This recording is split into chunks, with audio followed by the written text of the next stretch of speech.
Yo, balik lagi bersama Mimin di Black Manhwa. Kali ini kita akan melanjutkan alur cerita Martial Evolution, Start by Awakening the King of Monsters. Diperlihatkan Hua Feng yang sudah dikalahkan oleh Yi He, Hua Feng pun mengatakan bahwa Yi He benar-benar punya gen teknik yang mengeluarkan gas beracun. Yi He benar-benar terkutuk. Martial art yang memalukan seperti Yi He pasti akan dihukum. Dengan ini, dirinya akan mengutuk Yi He. Yi He pun menyebut bahwa orang-orang yang mengutuk dirinya terus saja bertambah. Dan bertanya, memangnya Hua Feng ini siapa?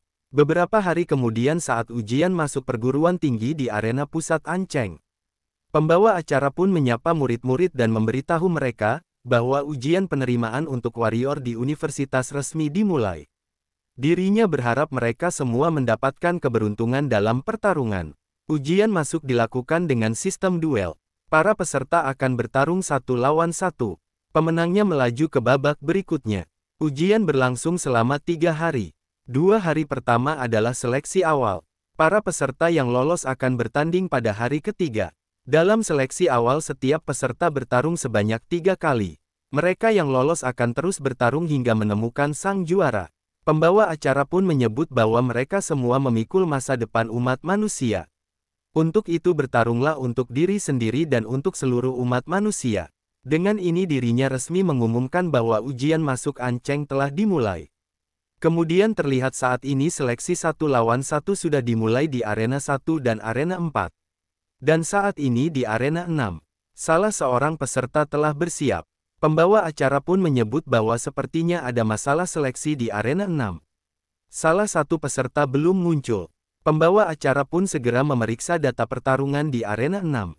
Duel kali ini seharusnya antara Huang Tongtong dan Yi He dari SMA Ancheng 1. Tapi hanya Huang Tongtong yang ada di arena. Sesuai peraturan jika Yi He masih belum muncul. Setelah pertandingan dimulai maka Yi He dianggap mengundurkan diri. Lalu Huang Tongtong pun mengatakan bahwa insiden di turnamen genetik membuat dirinya malu seumur hidup. Awalnya dirinya ingin menggunakan kadal apinya untuk mempermalukan Yi He.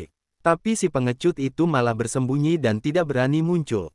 Ini sungguh mengecewakan. Kemudian para penonton pun menyebut Yi He ini penakut. Bahkan ujian masuk pun dia tidak berani datang. Pasti dia sedang gemetar ketakutan di rumahnya. Mereka pun berpendapat bahwa orang seperti itu tidak pantas masuk SMA. Lebih baik langsung jadi petugas kebersihan saja. Kemudian wasit pun memberi syarat bahwa waktu hampir habis. Dan bersiap mengumumkan bahwa Yi He akan didiskualifikasi.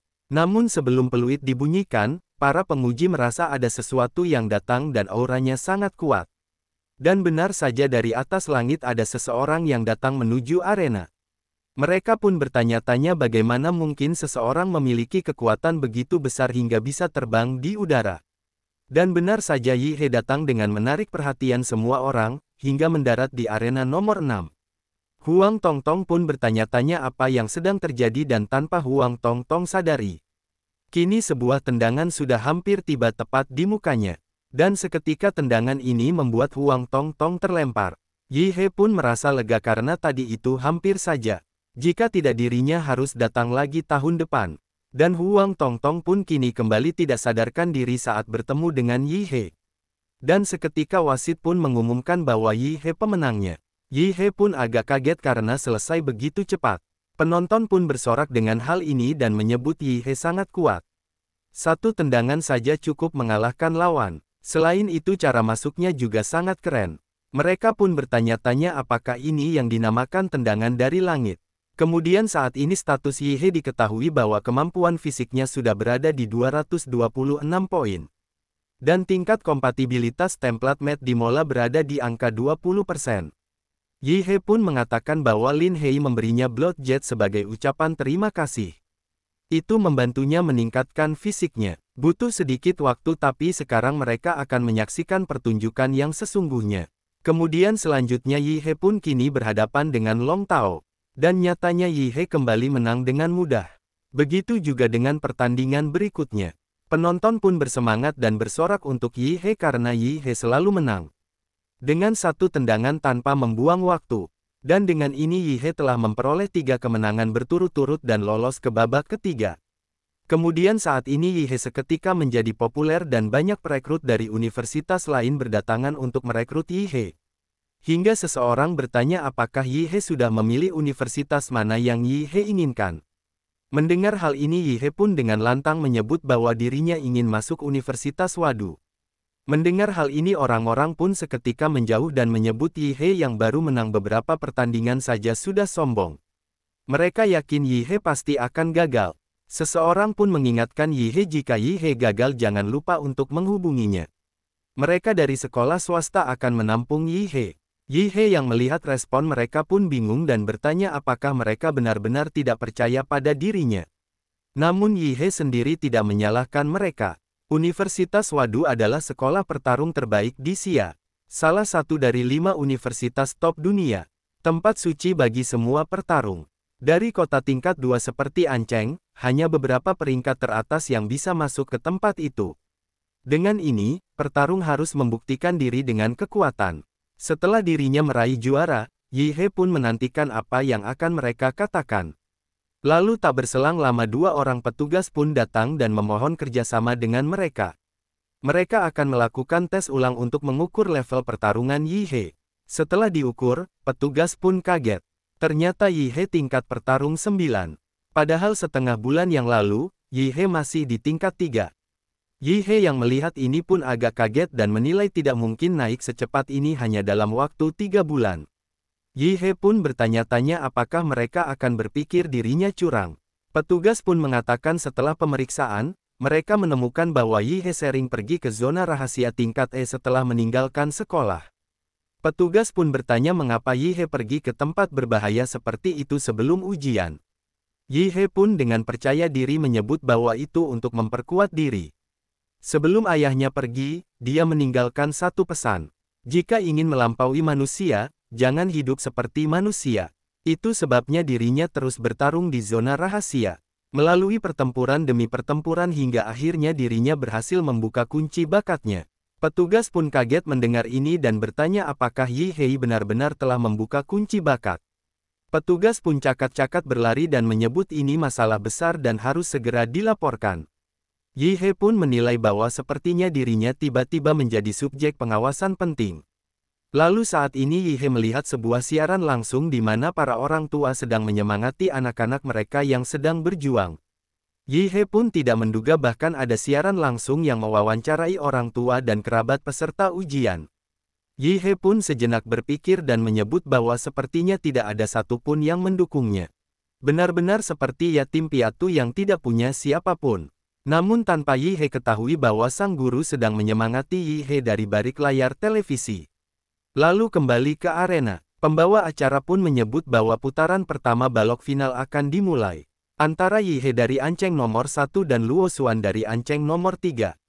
Orang-orang pun mengetahui bahwa Luo Xuan adalah siswa terbaik di angkatan sekolah Ancheng nomor 3. Dia adalah petarung tingkat 8. Memiliki garis keturunan bis langkah tingkat 2. Orang tuanya juga petarung. Dengan ini Yi He pasti akan kalah. Lalu saat dimulai, Yi He pun mempersilahkan Luo Xuan untuk memulai duluan. Luo Xuan pun tertawa dan merasa kesal karena diremehkan. Luo Xuan pun bertanya apakah Yi He tidak tahu siapa dirinya. Yi He pun menyebut jika dirinya tahu atau tidak itu tidak akan mengubah hasil pertandingan. Luo Xuan pun tertawa dan membenarkan hal itu. Hasilnya adalah sudah pasti dirinya yang akan menang. Dan seketika Luo Xuan mengaktifkan bloodline-nya yaitu Unstoppable Awakening. Luo Xuan berharap keberuntungan Yi He cukup baik agar tidak mati di sini. Dan melepaskan combat skill Lightning Claw. Di saat serangan Luo Xuan hampir mencapai Yi He. Dengan cepat Yi He mencengkram tangan Luo Xuan. Yi He pun menyebut ini lumayan tapi ini masih jauh lebih lemah dari serangan pria botak itu. Yi He pun seketika mencengkram tangannya hingga membuat Luo Xuan merintih kesakitan. Dan Yi He pun kini bersiap memberikan serangan. Dan dengan satu kali ayunan Luo Xuan pun dibuat tidak berdaya lagi. Yi He pun bertanya apakah tidak ada peserta yang lebih kuat lagi. Dengan ini pembawa acara pun mengumumkan bahwa pemenang babak ini adalah Yi He. Kembali penonton dibuat takjub dan mereka tidak menyangka Luo Xuan tadi terlihat garang. Dan sekarang langsung mereka pun menilai bahwa Yi He terlihat tenang dan elegan. Sungguh memiliki aura jagoan. Levelnya beda jauh dengan peserta lain. Curangnya terlalu lebar. Para wanita pun seketika menyebut Yi He sangat ganteng dan mereka pun ingin mempunyai anak dari Yi He. Mereka pun kini mulai memberikan dukungan kepada Yi He. Mereka pun menyebut meski kali ini pakai tangan tetap saja satu serangan langsung Ko. Yi He pantas dijuluki dengan sebutan One Kick Superman. Mereka pun yakin Yi He pasti masuk final. Lalu saat ini Chu Jou yang sedang memperhatikan pertarungan Yi He menyebut bahwa Yi He pantas jadi pria yang pantas melawannya. Dirinya akan mengalahkan Yi He di final. Kemudian saat ini di siaran langsung tim rekrutmen Universitas Wadu. Seseorang meminta petugas bahwa dalam waktu 30 menit dirinya mau semua data tentang Yi He. Mereka semua pun mengerti. Kemudian saat ini di lapangan lain pembawa acara pun menyebut bahwa pertarungan grup kedua semakin panas. Pertarungan gadis jenius dan gadis cantik. Lalu seorang gadis yang bernama Kai Shaoling, ratu dari SMA Ancheng nomor 2, mengatakan kepada lawannya bahwa dirinya benci ekspresinya yang kaku seperti robot. Lalu lawannya adalah Liu Qingzu, bunga puncak dari SMA Ancheng nomor 1. Hanya diam tidak menanggapi omongan dari Kai Shaoling.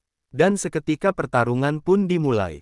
Dengan cepat Kai Shaoling maju dengan serangan kakinya. Dan mengatakan bahwa dirinya akan menantikan ekspresi Liu Qingzu saat kalah nanti. Liu Qingzu pun segera mengaktifkan teknik rahasia keluarga Liu, Azure Phoenix Palm. Dan seketika memblokir serangan Kai Shaoling. Namun di saat itu, Kai Shaoling dengan tubuh atletnya berbalik. Dan seketika melakukan manuver maju. Dan kembali melepaskan sebuah teknik Exploding Fist. Namun di saat itu teknik milik Liu Qingzu masih aktif hingga menjebak tangan dari Kai Shaoling. Kai Shaoling pun menilai ini situasi yang buruk. Tangannya terjebak gelombang udara buatan Liu Qingzu. Dan seketika Liu Qingzu bersiap melepaskan pukulannya. Pembawa acara yang melihat serangan ini sadar bahwa itu adalah mistik martial art. Dan bertanya-tanya bagaimana bisa seorang peserta ujian nasional menguasai mistik martial art. Bakatnya sudah tidak perlu lagi dibuktikan lewat ujian. Dia bisa langsung masuk Universitas Wadu. Namun Kai Shaoling segera merespon serangan Liu Qingzu dengan mengaktifkan Bloodline-nya. Dan seketika menghindari serangan Liu Qingzu. Pembawa acara pun menyebut bahwa Kai Shaoling ternyata menguasai Shadow Tiger King. Bloodline tingkat 3. Bloodline Raja sulit dikendalikan apalagi Shadow Cloud Tiger yang ganas. Dengan ini masa depan Kai Shaoling akan cerah. Lalu Kai Shaoling pun meminta Liu Qingzu untuk menunjukkan Bloodline Nether Phoenix-nya kepada dirinya. Namun Liu Qingzu merasa bahwa ini sudah cukup. Kai Shaoling pun merasa Liu Qingzu meremehkannya. Kai Shaoling pun bertanya apakah Liu Qingzu pikir di bawah martial art. Apakah ada yang bisa melawan dirinya? Dan seketika terjadi aksi balas serang antar keduanya. Dan ini terjadi dengan sangat cepat. Hingga pembawa acara menyebut energi Liu Qingzu dan Kai Shaoling bertabrakan hingga lapangan tertutup debu.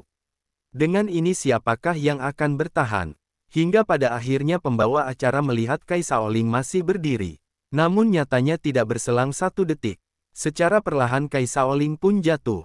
Dan yang masih berdiri dengan tegap adalah Liu Qingzu. Pembawa acara pun menyebut hanya dengan martial art. Dia mengalahkan Kai Shaoling yang merupakan martial apprentice tingkat 9 yang sudah membangkitkan King Bloodline. Liu Qingzu pantas disebut gadis jenius langka.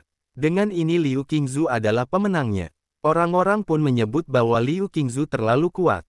Mereka yakin Liu Qingzu bakal jadi pemenang juara Ancheng. Apalagi dia memiliki Bloodline tingkat 4 Nether Phoenix. Kemudian berpindah ke tempat lain. Saat ini pengundian turnamen, babak 8 besar. Lalu pembawa acara pun memanggil peserta satu persatu untuk mengambil undian. Dan Yi He sendiri kini berada di grup A. Lalu seorang pria besar pun menyapa Yi He dan menyebut bahwa dirinya juga berada di grup A. Dengan ini mereka akan bertarung. Pria ini juga mengenalkan dirinya. Dia adalah Shen Guan dari SMA King Feng. Yi He pun juga mengenalkan dirinya kepada Shen Guan. Shen Guan pun menyebut bahwa mereka di pertandingan kedua dan mengajak Yi He untuk menonton pertandingan pertama lebih dulu. Saat ini pertandingan pertama antara Luosi dari SMA King Feng melawan Qiu Jiao dari SMA Ancheng nomor 1. Shen Guan pun menyebut bahwa Luosi kuat. Dia murid tinggal kelas. Tahun ini fokus masuk ke Universitas Wadu. Sangat ahli mengendalikan Bloodline-nya. Tapi menghadapi Qiu Jiao tetap tidak berkutik. Namun Yi He sendiri bertanya siapa Qiu Jiao ini. Shen Guan pun bertanya apakah Yi He tidak tahu dia dari sekolah Yi He. Lalu pembawa acara pun mengumumkan bahwa pemenangnya adalah Qiu Jiao dari SMA Ancheng No 1. Kepala sekolah SMA King Feng pun kesal dengan hasil ini. Lalu Yi He pun bertanya bagaimana Luo Xi dibandingkan dengan Shen Guan. Shen Guan pun hanya tertawa dan menyebut bahwa dirinya adalah ketua klub bela diri SMA King Feng. Dua temannya sekaligus pun tidak bisa mengalahkan dirinya. Shen Guan pun menyebut bahwa sebenarnya dalam ujian ini Yi He lah saingan terberatnya. Dalam pikiran Shen Guan, sejak kecil inderanya sangat tajam. Dirinya bisa merasakan bahwa Yi He seperti gunung berapi tidur. Di dalamnya ada monster besar. Lalu Shen Guan menyebut bahwa sekarang adalah giliran mereka. Lalu saat ini di arena pembawa acara pun mengumumkan pertandingan kedua antara Shen Guan dan Yi He. Chapter pun berakhir. Sekian dan terima kasih.